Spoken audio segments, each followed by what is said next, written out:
Ah, the Sega CD. One of our very first looks at the future of home video gaming, which introduced us to digital gaming on a home console system. Although many games were released, only a small few have risen to the top as the system's best releases, such as Sonic CD, Vey, Jurassic Park, Lunar 1 and 2, and this game published by Viacom exclusively for the Sega CD and PC. It's called Dracula Unleashed, which you portray the role of Alexander Morris, a helpful and friendly Texan who, upon learning of the deaths of your brother Quincey, have decided to take your friend Janos Skorzeny's advice and investigate the surroundings of his death, where you come to discover that his killing was indeed a mystery, which link to the strange killings around the Victorian London downs in a series of unexplained deaths caused by the infamous vampire Dracula. It's up to you to help your friends to fight the undead vampire, and with the aid of Jonathan Harker and Professor Van Helsing, Alexander must put all the pieces of this difficult puzzle together before the killer stalks again. Although the graphics pictured here on the Sega CD console, its graphics, albeit quite advanced for its time, are considered very low quality by today's standards, as home media brought us widescreen HD TVs with crystal clear reception and Blu-ray DVDs, which take our regular DVDs to a whole new volume of quality entertainment. By looking back at the quality of the Sega CD games, it's no wonder why the public wanted a more enhanced version of this classic game. Along comes Infinite Ventures Incorporated, releasing an interactive DVD version of the game in 2002, taking the original footage filmed for the game and adding lots of bonus footage that was not even in the original, giving avid Dracula Unleashed fans a new, restored interest in the game. The best part of all is that the game is playable on regular DVD players, and the clarity of the picture is stunning in comparison to its predecessors. 5 years after this game's release, Infinite Ventures Incorporated would be no more, and thus all production of their releases have ceased to exist. And now, ladies and gentlemen, I present to you the wave of the future by bringing back a past from the classic era. Welcome to the DVD presentation of Dracula Unleashed, the interactive DVD-ROM movie.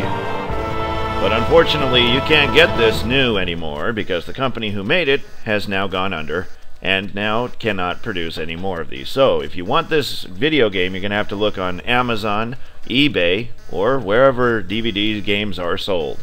Let's begin a new game. Now when you begin a new game, you're going to be watching the intro and look at the stunning difference.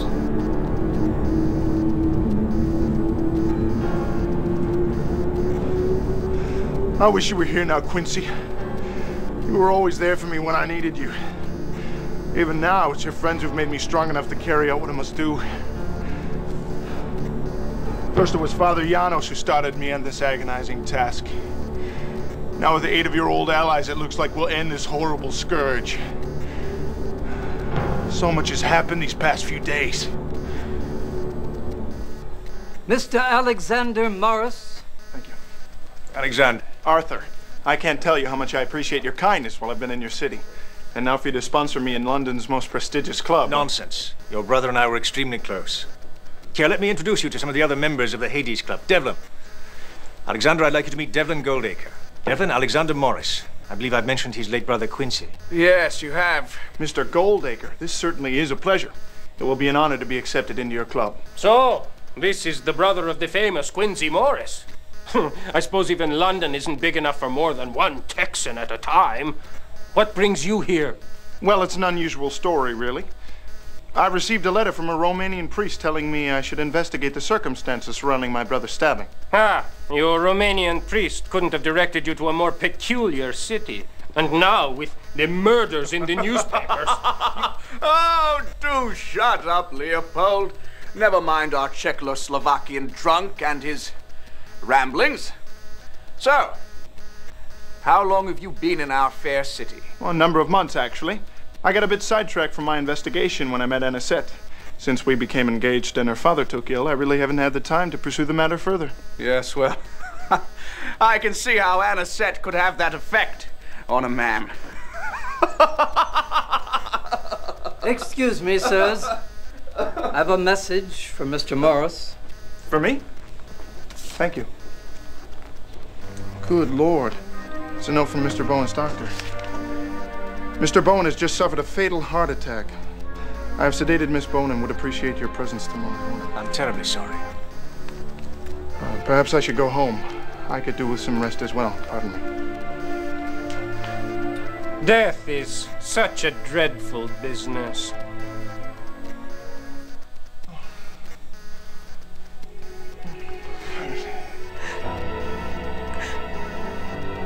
Anisette? Oh, Alexander. Anisette, you must let him go. Andrew is gone. I know, but it's so hard. I miss him so. Let me call the doctor to remove his body. The sooner he's in the ground, the sooner his soul can rest. You think that death can take her from me? Oh, Daddy. Anisette! No!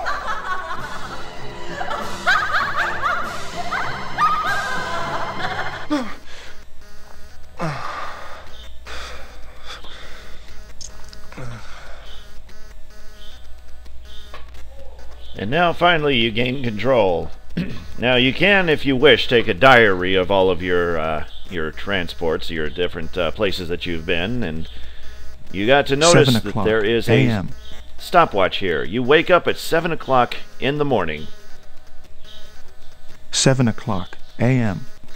And to get back, you just hit return. This can be playable on any DVD player, as a matter of fact. These are your newspaper clippings. This is your map. There's a telegraph. Let's read what it says. Okay, now this is where your view sent telegrams and view received are stored. So that way if you ever need to refer back to them. So there's nothing more to do in this place.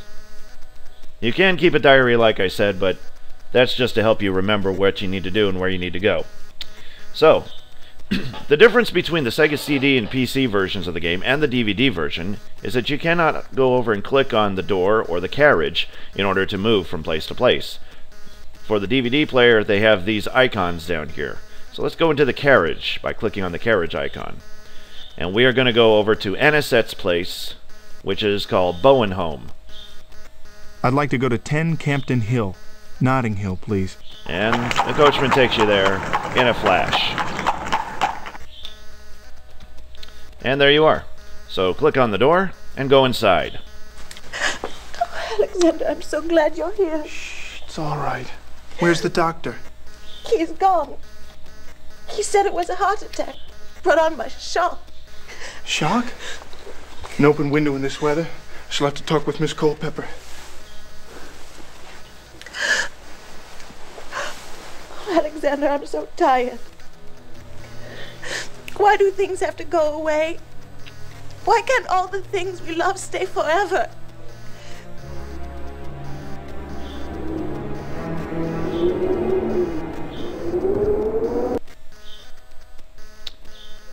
And you learn about the death. Now you can replay the scene by clicking that icon. Let's go ahead and leave here. Go back to the carriage.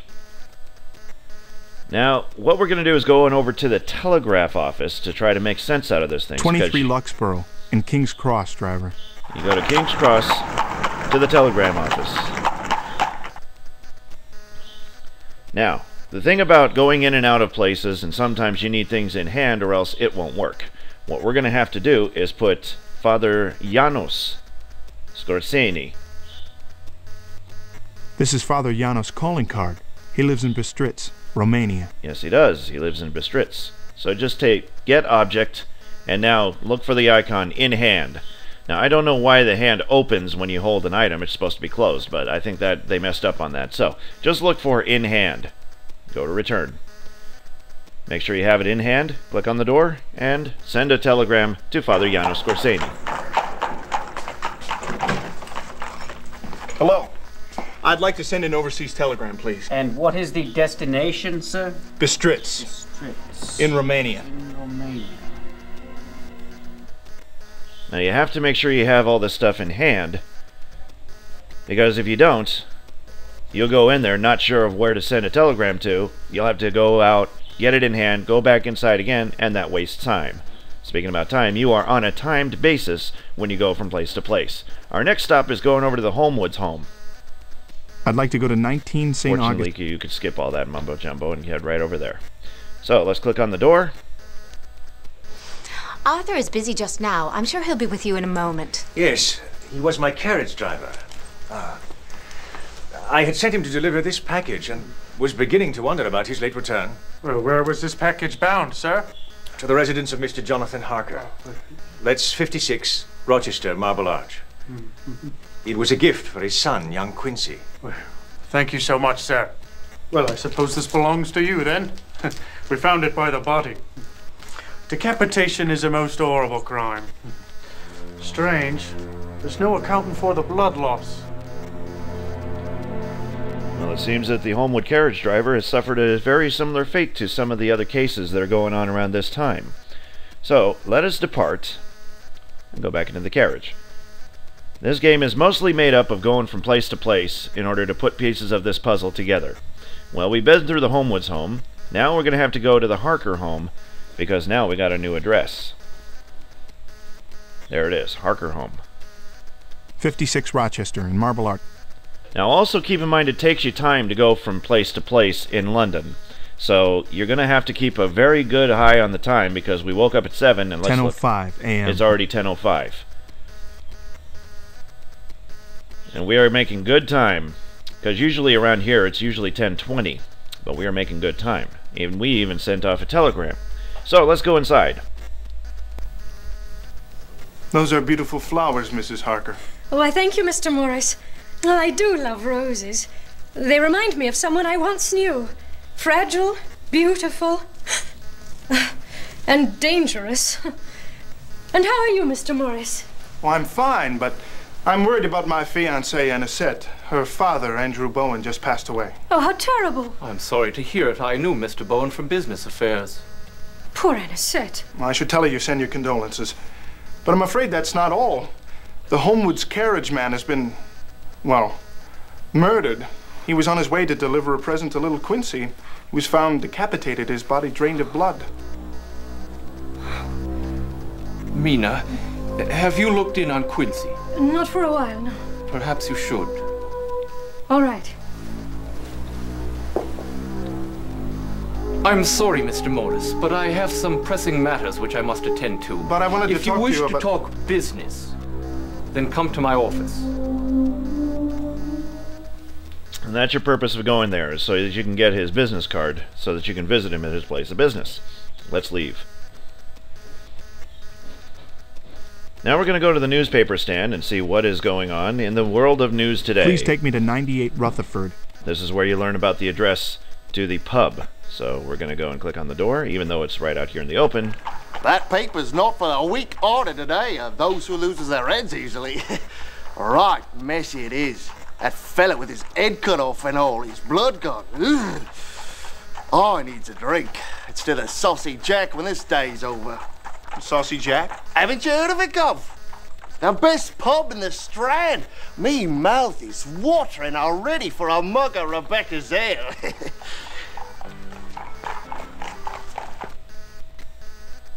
And now you know the location of the pub. So what do you say we go over there? We're going to learn the address of the bookstore now, and that's when we go to the Saucy Jack Pub. Please take me to 20 Surrey. The Strand. Here we are at the Strand. Click the doorknob to enter.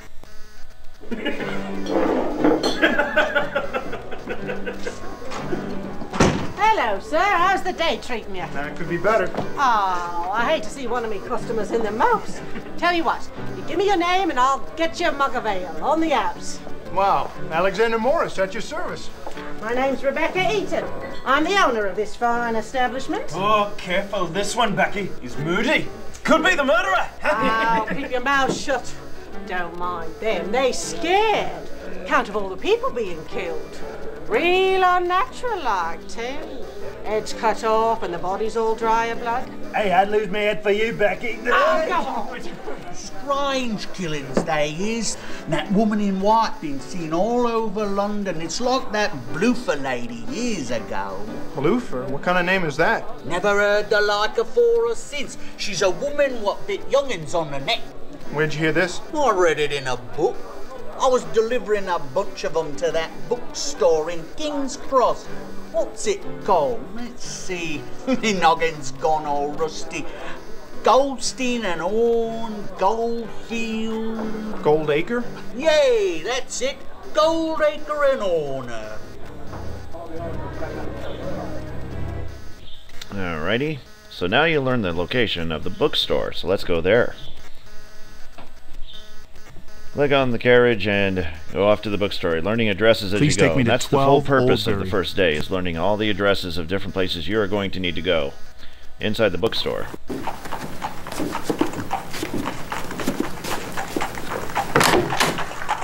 May I help you? Mr. Horner? Alexander Morris. Mr. Holmwood has sponsored me into the Hades Club. I understand your partner's also a member? Oh, yes. Devlin mentioned you. It will be a pleasure having you in our club. What brings you to my little bookstore? Well, this might sound a little bit strange, but I've been told you have a book about the Bloofer lady. The Bloofer lady? Well, as a matter of fact, I do. She would appear as a beautiful ghost-like woman with a horrible practice.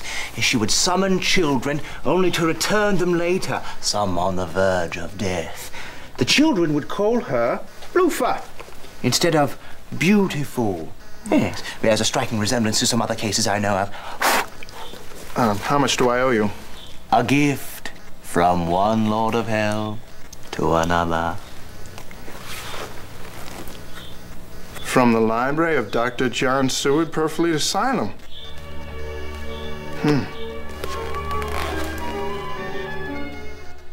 And that is how you learn the location of the asylum. Every place is vital in order to put all these pieces of the puzzle together. We're going to go to one more place before we stop our video for this time. We're going to go to the asylum now. Check I'd like out to its go to place. 52 Bishop's Bridge. And click on the doorknob to enter. What do you want? Alexander Morris to see Dr. Seward. The doctor's busy. The loonies is acting up now. Go away! Grab him! He's the next man. Here, take this. You may need it. I'll see it the doctor gets your card.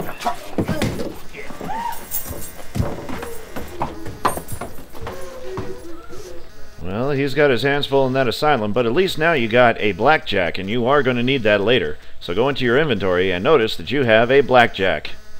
And this is all your inventory items. You can scroll by using the arrow keys down here. And, of course, you have a few things that you already have taken into your inventory as it is. Tales of Evil, that's the one that we got at the bookstore. And that's still in hand. So we can drop the object and return it back into your inventory. You now have an empty hand. So, in the next video, we're going to venture even further into the streets of London to find out if we can put pieces of this puzzle together. I'm Sonic Blue Darkfold, and this has been Let's Play Dracula Unleashed.